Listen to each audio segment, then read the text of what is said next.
But, speaking in the courtyard of the regional government headquarters in Barcelona, Puigdemont said the central government had not provided sufficient guarantees that holding an election would prevent the imposition of direct rule. I was ready to call an election if guarantees were given. There is no guarantee that justifies calling an election today, Puigdemont said. He said it was now up to the Catalan parliament to move forward with a mandate to break from Spain following an independence referendum that took place on October 1, a vote which Madrid had declared illegal and tried to stop. Some independence supporters are pushing him to unilaterally declare independence. Late on Thursday, the regional government's business head resigned over his opposition to a unilateral declaration, a sign of growing division in the separatist movement.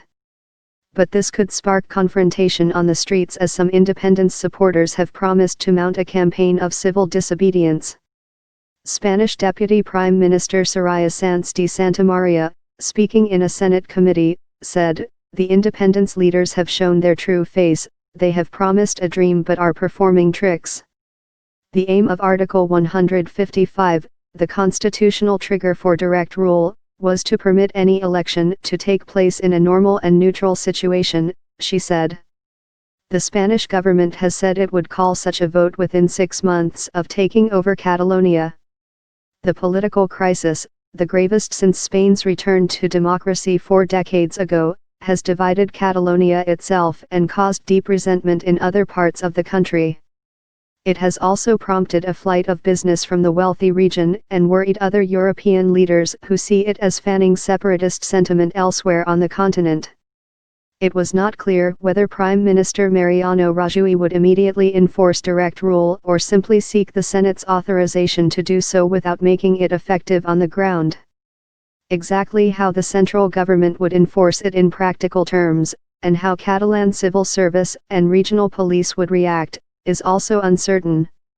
National police used heavy-handed tactics to try to prevent the October 1 referendum from taking place, drawing accusations that they were resorting to the repressive behavior of the 1939 to 1975 Franco dictatorship.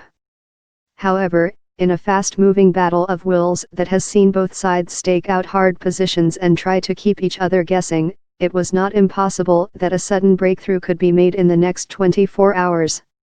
Spain's IBEX closed up 1.9% as hopes of such a breakthrough fueled optimism among investors. Catalonia contributes a fifth of Spain's economy, the fourth largest in the Eurozone. Most Spanish blue chips posted substantial gains, notably Banco Sabadell and Banco Santander, both up 3.2%.